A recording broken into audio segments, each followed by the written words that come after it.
Hi, Karen Curry Parker here with your weekly Human Design Evolution Report. I always start the Evolution Report with talking about the possibilities of perspective and how perspective is going to influence whatever you create. So, to a certain degree, it doesn't matter what the celestial weather is doing. You can navigate it really, really well. You can sail through it with ease if you understand the power of your perspective and the vital nature of perspective being what anchors you on a course, or rather, not anchors you, but actually moves you on a course towards thriving, or whether you get anchored and tossed around in a sea of unpredictability. I would say, in all the times that I have done the celestial weather report, that this is one of the most intense times that I've seen in the celestial weather. And so, it's really easy for me to get in here and do what everybody else is doing to a certain degree and say, oh, it's a shift and it's hard and it's going to be difficult and you got to white knuckle your way through it. And I don't think that's necessarily true. It absolutely can be sweet and beautiful, and the power for us to create something sweet and beautiful and intimate and loving is here. And you have to really be married with commitment and consistency to a perspective that's going to allow you to sail through these energies.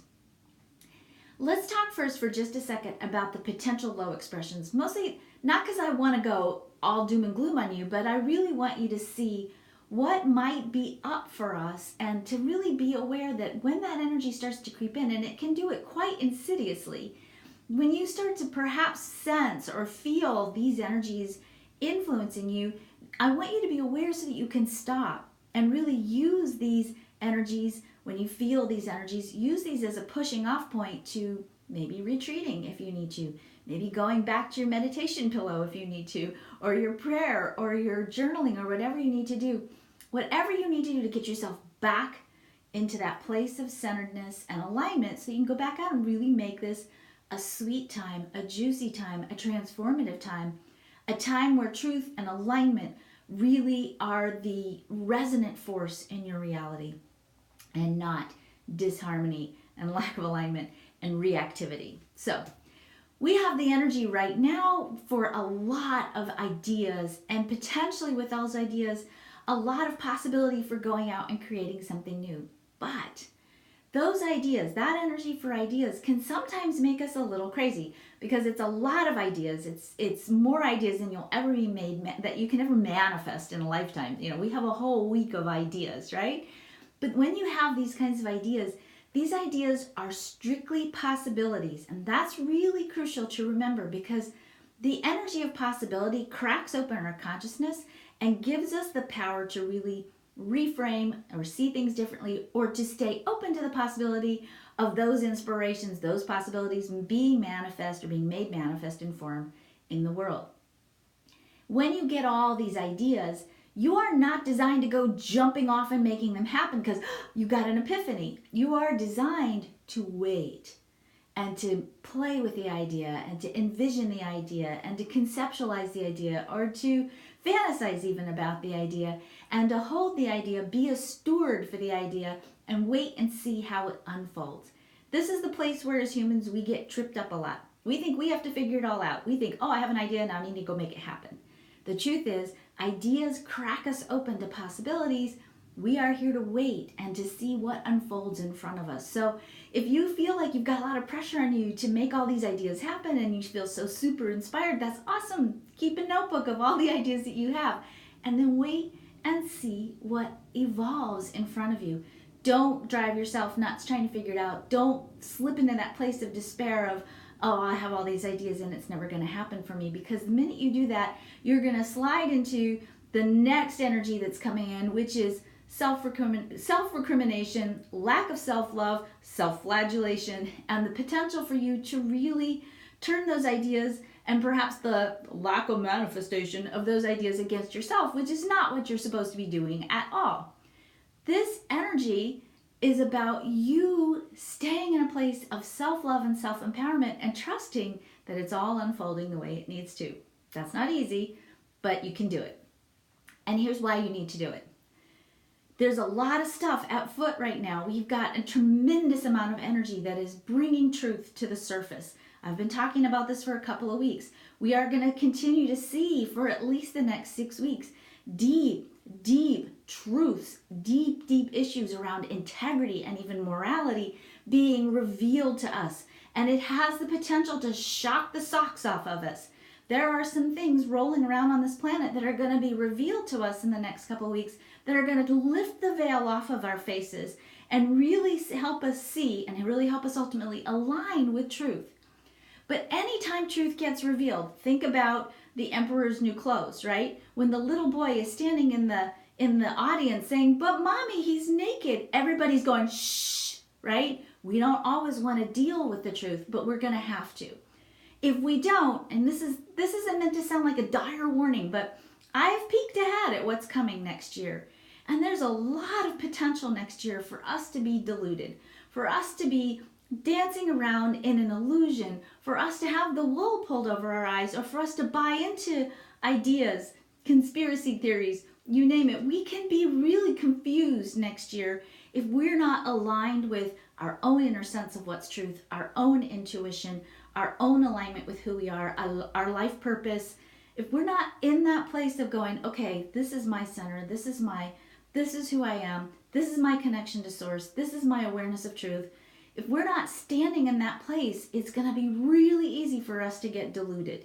And it's going to be really easy for us to make decisions that are not necessarily rooted in truth and have the potential to really shake things up in a very potentially scary or destructive way. So being aligned is really, really important right now. And I want you to be aware that your intuition is functioning at a very high level right now. Your inner BS detector is working really well, so trust it. You are deeply, keenly sensing when things don't feel right, smell right, trust it. And know that when you're sensing and feeling that, whether it's in the collective or whether it's with your personal relationships, really know that you can act on that information from a loving, self-empowered place. You've got the ideas, you've got the capacity to be an ambassador for spreading love and compassion, for making contributions to humanity. That energy is here. That same energy is right here for us if we stay aligned.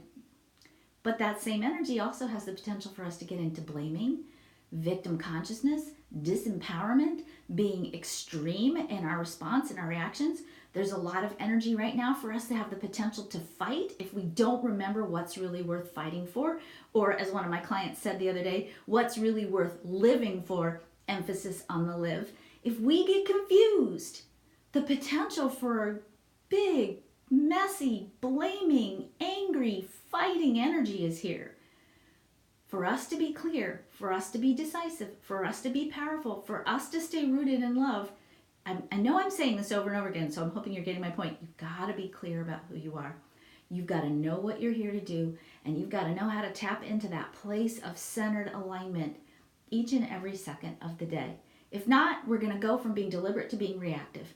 And right now, with the energies that we have, if we move into a place of reactivity, it has the potential to be really fiery and dodgy.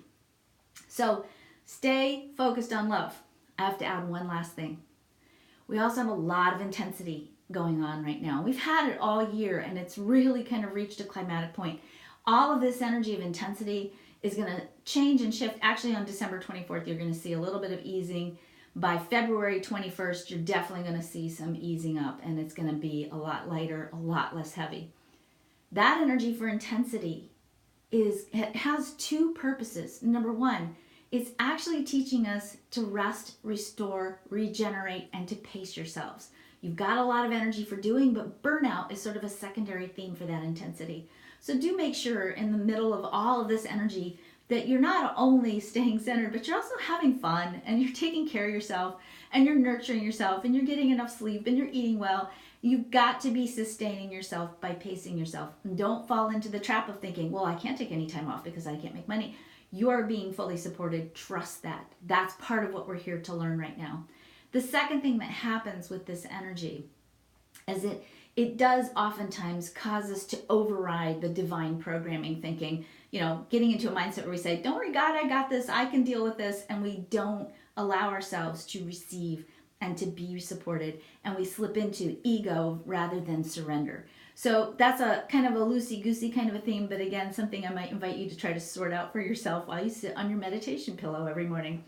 Certainly, just to recap, stay attuned to your intuition, stay focused on love, stay aligned with who you are, trust yourself, keep your fingers from pointing this direction and put them back this way, and make sure that you are doing what you need to do to take care of yourself. Stay in a place of alignment, self-empowerment. Listen carefully, rest and restore, pace yourself, get some good rest, and have some fun. It's dodgy, but it's going to be okay. Hang on.